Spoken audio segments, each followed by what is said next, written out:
गरीब की एसी रसोई। रमेश गर्मी में ईंट की भट्टियों में काम कर रहा होता है। उसे बहुत ज्यादा पसीना आने लगता है।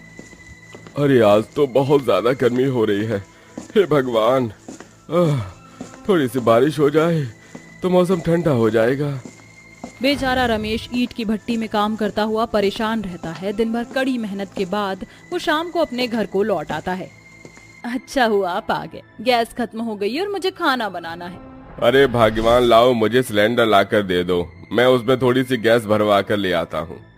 अंजना छोटा सा सिलेंडर रमेश को पकड़ा देती है, जिसके बाद रमेश वो सिलेंडर लेकर गैस भरवाने चला जाता है। जैसे ही रमेश सिलेंडर लेकर आता है, अंजना गैस चूल्हा जलाती है और खाना बनाने लगती है। खाना बनाते बनाते कमरे में बहुत ज्यादा गर्मी हो जाती है। हे भगवान, ओह, बहुत गर्मी लग रही है। एक तरफ ईंटों की भट्टी में गर्मी बर्दाश्त करनी पड़ती है, तो उसके बाद यहाँ इस कमरे में गर्मी लगती है। तभी रमेश की बेटी रूपाली कहती है, पिताजी पिताजी आप यहाँ पर एक एसी ही लगवा लो, उसके बाद हम भी एसी की ठंडी ठंडी हवा में रहेंगे। मेरे दोस्त गोपाल के घर पर भी एसी लगा हुआ है। बेटा, वो लोग अमीर हैं, हम लोग अमीर नहीं हैं। हम उनके जितना कमाते भी नहीं है बेटा। क्या पिताजी, आप तो हमेशा ही ऐसा करते हो। रूपाली नाराज होकर कमरे में एक तरफ बैठ जाती है। तभी उसे बहुत ज्यादा गर्मी लगने लगती है और वो कमरे से बाहर निकलती है और आंगन में आकर हाथ वाले पंखे से हवा करने बैठ जाती है। अजी, घर में बहुत ही ज्यादा गर्मी रहती है। कोशिश कीजिए कि घर में लगाने के लिए कूलर या अच्छा सा पंखा लेकर आ सके। जितना भी मैं कमाता हूँ उतना ही मैं घर के खर्चे में लगा देता हूँ। मेरे पास 1 रुपया भी नहीं बचता है। अब तुम ही बताओ, मैं कैसे एसी लगवा सकता हूँ घर में। रमेश की बात सुनकर अंजना चुप हो जाती है और चुपचाप काम करती रहती है। वे लोग इतने गरीब थे कि वो किराए के मकान पर रह रहे थे। कभी उनके घर में आटा खत्म हो जाता तो कभी मसाले। इस तरह उनकी जिंदगी कट रही थी। और दूसरी तरफ रमेश के ऊपर उसकी बेटी की फरमाइश, जिसके चलते रमेश ज्यादा से ज्यादा मेहनत करना शुरू कर देता है। जितना ज्यादा कमाऊंगा उतना ही अपने बच्चे के लिए कुछ अच्छा कर पाऊंगा। रमेश सड़ी गर्मी में मरकर भी ईंटों की भट्टी में काम करता रहता है, जिसके चलते उसकी तबीयत भी खराब होने लगती है। लेकिन इसके बारे में वो अपने घर में किसी को नहीं बताता। एक दिन अचानक से अंजना को रमेश का शरीर गर्म महसूस होने लगता है। इनका शरीर तो बहुत ज्यादा तप रहा है। लगता है ज्यादा ही मेहनत करने से इनको सर्दी गर्मी लग रही है। अंजना ऐसा कहते ही रमेश के माथे पर हाथ रखकर बुखार चेक कर रही होती है कि तभी रमेश नींद से जाग जाता है। अरे क्या हुआ, तुम क्या चेक कर रही हो? आपकी तबीयत खराब हो रही है। ऐसी हालत में आप इतने दिनों से काम कैसे कर रहे हो? किसने कहा तुमसे कि मेरी तबीयत खराब हो रही है? मैं तो बिल्कुल ठीक हूँ। मुझे काम करने के लिए जाना है। अच्छा चलो, मैं चलता हूँ। रमेश ऐसा कहकर घर से निकलने ही वाला होता है कि तभी अचानक से उसे चक्कर आ जाते हैं। देखा, मैंने कहा था ना आपकी तबीयत ठीक नहीं है। आप आज आराम कीजिए। अंजना अपने पति को डॉक्टर के पास लेकर जाती है, जिसके बाद डॉक्टर उसे पूरे 1 महीने के लिए आराम करने को कहते हैं। अजी, आप घर में आराम कीजिए, कुछ समय तक मैं ही काम कर लेती हूँ। अंजना रमेश को काम करने से मना कर देती है और उसे घर में आराम करने के लिए कहती है, जिसके चलते वो एक अमीर औरत के घर पर काम करना शुरू कर देती है, जहाँ उसके घर के हर एक कमरे में एसी लगा होता है। अरे क्या बात है, यहाँ तो बहुत ठंडक है, ऊपर से एसी भी चल रहा है, काम भी आराम से हो जाएगा। वो पहले घर की सारी सफाई करती है और उसके बाद रसोई में जाकर खाना बनाती है। रसोई में भी एसी लगने की वजह से उसे जरा भी गर्मी नहीं लगती। काम पर उसका दिन बहुत अच्छा गुजरता है। वह जब घर पर वापस आती है तो उसे गर्मी में चूल्हे पर रोटी बनानी पड़ती है। इन अमीरों की जिंदगी भी कितनी अच्छी जिंदगी होती है। एसी की हवा में दिन रात रहते हैं और कभी गर्मी नहीं लगती। इनके लिए तो हर एक मौसम एक समान होते हैं, कोई परेशानी झेलनी नहीं पड़ती। लेकिन वही हम जैसे गरीबों का तो कुछ हो ही नहीं सकता। सर्दी में सर्दी लगती है तो गर्मी में गर्मी। अरे माँ, आप तो खाना बनाते बनाते पूरी तरह पसीने में भीग गई हो। हाँ बेटी, लेकिन कोई बात नहीं, ये सब तो होना ही है। आखिर हम लोग गरीब जो हैं। अभी मैं यहाँ गर्मी में मर रही हूँ, लेकिन कल पूरे दिन आराम से एसी में काम करूंगी। माँ, आप अपने काम पर मुझे भी लेकर चलना, इसी बहाने मुझे एसी की हवा भी मिल जाएगी।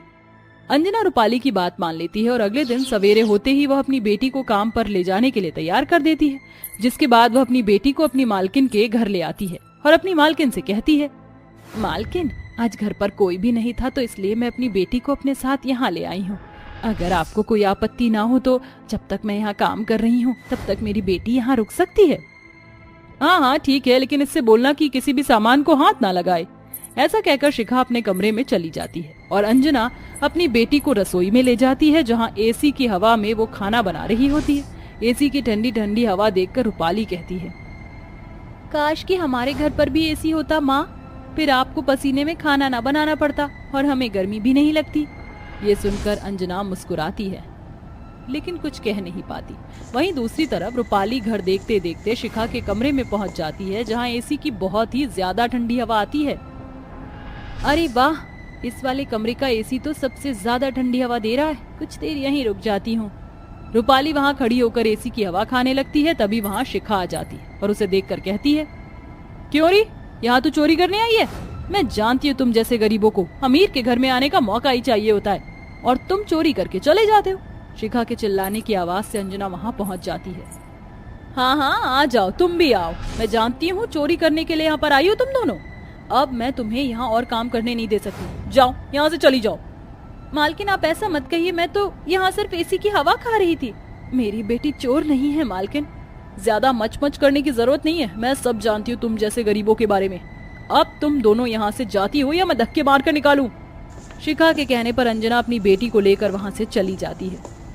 ये सब मेरी ही गलती है माँ, अगर मैं उस कमरे में ना जाती तो आपकी मालकिन आपको नौकरी से ना निकालती। चिंता मत करो बेटी, मुझे कहीं ना कहीं नौकरी मिल जाएगी। ये कहने के बाद अंजना को अचानक से याद आता है कि उसने रसोई में गैस खुली ही छोड़ दी थी।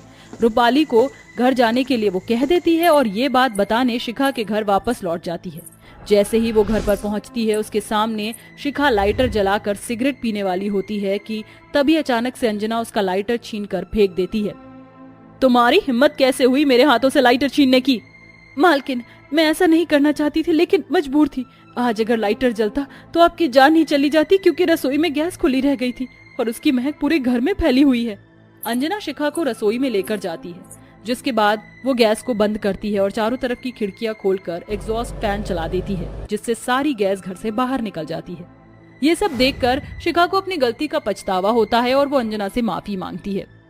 तुम एक बहुत अच्छी औरत हो, तुम चाहती तो मुझे मरने के लिए छोड़ सकती थी, लेकिन तुमने मेरे बारे में सोचा, ये देखकर मुझे बहुत अच्छा लगा और मुझे अपनी गलती का पछतावा है। हो सके तो मुझे माफ कर देना।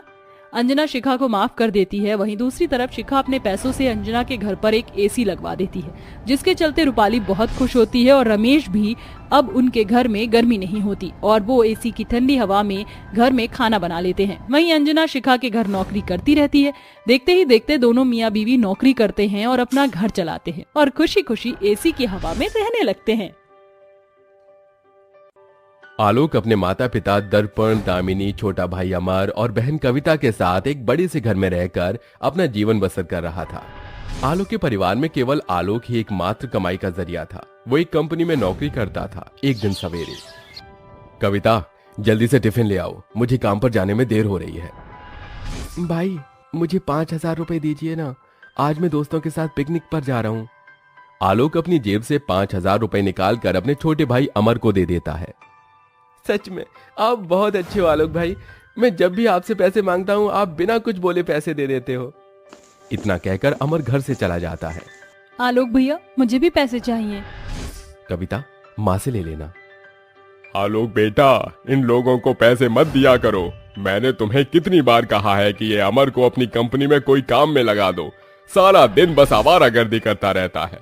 पिताजी, धीरे धीरे समझ जाएगा अमर अपनी जिम्मेदारी। इतना कहकर आलोक अपने काम पर चला जाता है। सच में आलोक हम सबका कितना ख्याल रखता है ना, अकेले काम करके इतने बड़े परिवार का पालन पोषण कर रहा है। आज उसी की कमाई से हम अपना पेट भर रहे हैं। दामिनी, मुझे लगता है अब हमें कोई अच्छी सी लड़की देखकर आलोक की शादी करवा देनी चाहिए, ताकि वो भी अपने जीवन में खुश रह सके।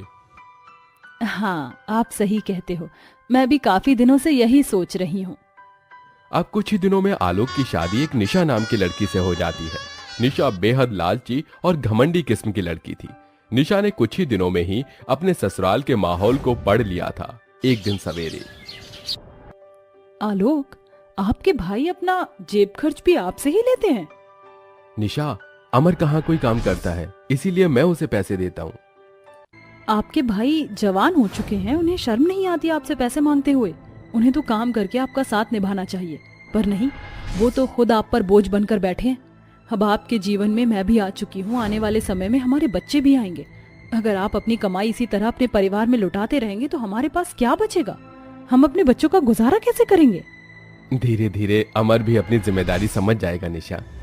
आपके परिवार वाले ना बस आपको इस्तेमाल कर रहे हैं। अगर आप इसी तरह अपनी आंखें बंद करके रखेंगे ना तो देखना, आपके परिवार वाले जीवन भर इसी तरह आप पर बोझ बने रहेंगे। इतना कहकर निशा रसोई में चली जाती है और आलोक अपने काम पर चला जाता है। वैसे निशा की बात सही है, मैं जितना पैसा कमाता हूँ वो सारा पैसा तो घर खर्च में चला जाता है। ऊपर से अमर भी कोई काम नहीं करता। अगर ऐसे ही चलता रहा तो अमर तो कोई काम ही नहीं करेगा। निशा ने आते ही आलोक को उसके परिवार के खिलाफ बहकाना शुरू कर दिया था। इधर निशा के पास दामिनी आती है। बहू, कविता को आलू के पराठे खाने हैं, जरा उसके लिए आलू के पराठे बना दो। माँ जी, कविता बहन को पराठे खाने हैं ना तो उनसे कहना खुद आकर बना ले। मैं आपके बेटे की तरह दयावान नहीं हूँ जो सबकी सेवा करती रहूं। ये कैसी बातें कर रही हो बहू? वो तुम्हारी ननद है। ननद है तो क्या सर पर बिठा लूं? जीवन भर तो आप सब मेरे पति की कमाई खा रहे हो और अब मुझे भी इस घर में नौकर की तरह इस्तेमाल कर रहे हो।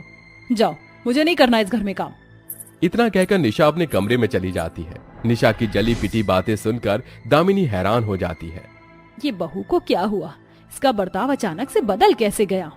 निशा सारा दिन कमरे में ही बैठी रही। उसने एक काम तक नहीं किया। शाम का समय था, तभी आलोक घर आता है। उस समय निशा अपने बेड पर लेटी हुई थी। क्या बात है निशा, तबीयत ठीक नहीं है क्या तुम्हारी? आलोक, सारा दिन घर का काम करके इतनी थकान हो गई है ना कि पूरा बदन दर्द करने लग गया है मेरा।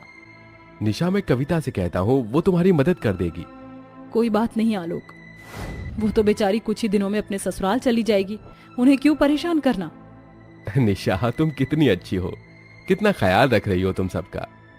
आलोक निशा की झूठी बातों में आ चुका था। थोड़े समय बाद आलोक नीचे आता है। भाई, भाभी क्या इस घर में आराम करने आई है? सवेरे से घर का सारा काम मैंने और माँ ने किया। भाभी सवेरे से अपने कमरे में जाकर बैठी है, वो इस घर में एक काम तक नहीं कर रही है। तभी निशा कमरे से बाहर आती है। क्यों झूठ बोल रही हो कविता? सारा दिन काम करके निशा की हालत खराब हो गई और तुम कहती हो उसने कोई काम नहीं किया। क्यों झूठ बोल रहे हो आप? झूठ मत बोल निशा बहू। देखो आलोक, ये है तुम्हारा परिवार। सारा दिन मुझसे घोड़े की तरह काम करवा लिया और अब झूठ बोल रहे कि मैंने कोई काम नहीं किया। माँ, क्यों झूठ बोल रही हो आप? जब से निशा इस घर में आई है तब से वो इस घर में काम कर रही है। अगर आप सबको मुझसे इतनी ही शिकायत है तो अब इस घर का बंटवारा कर दीजिए। मैं और मेरे पति अब अलग हो रहे हैं। वैसे भी मेरे पति ने कोई ठेका नहीं लिया जो अकेले काम करके तुम सबका पेट भरे। ये सुनकर सबके होश उड़ जाते। बहू, ये क्या बोल रही हो तुम? इस घर का बंटवारा? हाँ पिताजी, निशा सही कह रही है। आखिर मैं अकेला कब तक इस घर की जिम्मेदारी संभालूं? अरे आने वाले समय में मेरा भी परिवार बढ़ेगा, मेरे भी खर्चे बढ़ेंगे। मैं क्या आप सबकी सेवा में लगा रहा हूं? इसीलिए अब इस घर का बंटवारा कर दीजिए, तभी इस परिवार के लोगों की आंखें खुलेंगी और उन्हें अपनी जिम्मेदारी का एहसास होगा। ठीक है आलोक बेटा, जब तुम्हारा यही फैसला है तो ठीक है। उसी समय दर्पण अपने घर का बंटवारा कर देता है। अब उस घर के अंदर बीच में एक दीवार बना दी जाती है। एक साइड आलोक का था और एक साइड उसके माता पिता कविता और अमर का था। देखते ही देखते कुछ दिन गुजर जाते हैं। दर्पण और उसके परिवार की अब भूखे रहने की नौबत आ चुकी थी। इधर निशा अपनी माँ से फोन पर बात कर रही थी। देखा माँ, कैसे बहकाया मैंने अपने पति को। झूठ बोलकर मैंने अपने पति को उसके परिवार से अलग कर दिया। तभी आलोक वहां आ जाता है और वो चुपके से निशा की बात सुन लेता है। अपने भोले पति को अपनी बातों में फुसलाना बड़ा ही आसान था माँ। अब आप चिंता ना करिए, बहुत जल्द मैं अपने पति को लेकर आपके पास हमेशा के लिए आ जाऊंगी और उसके बाद मेरा पति कमाता जाएगा और हम खाते जाएंगे। निशा। आलोक को देख निशा के पैरों तले जमीन खिसक जाती है। मेरे परिवार के खिलाफ मुझे बहकाकर मुझे अपने परिवार से दूर कर दिया तुमने। अच्छा हुआ समय रहते तुम्हारा असली चेहरा मेरे सामने आ गया। निशा, मैं इसी समय तुम्हें अपने रिश्ते से अलग करता हूँ। आज से ना तो मैं तुम्हारा पति हूँ और ना तुम मेरी पत्नी हो। निकल जाओ मेरे घर से। नहीं नहीं आलोक, मुझे अपनी जिंदगी से मत निकालो, मुझे माफ कर दीजिए आलोक। आलोक अपने माता पिता के पास जाता है और उनसे हाथ जोड़कर माफी मांगता है। मुझे माफ कर दीजिए माँ, इस निशा की बातों में आकर मैंने आप सबके साथ बहुत ही बुरा बर्ताव किया। ये बंटवारा नहीं चाहिए मुझे। मुझे अपना परिवार चाहिए, मुझे माफ कर दो सब। मेरे बच्चे, तुझे सच्चाई का पता चल गया, यही हमारे लिए बहुत है। सभी आलोक को गले लगा लेते हैं। तभी निशा घुटनों के बल बैठकर सबके सामने हाथ जोड़कर माफी मांगती है।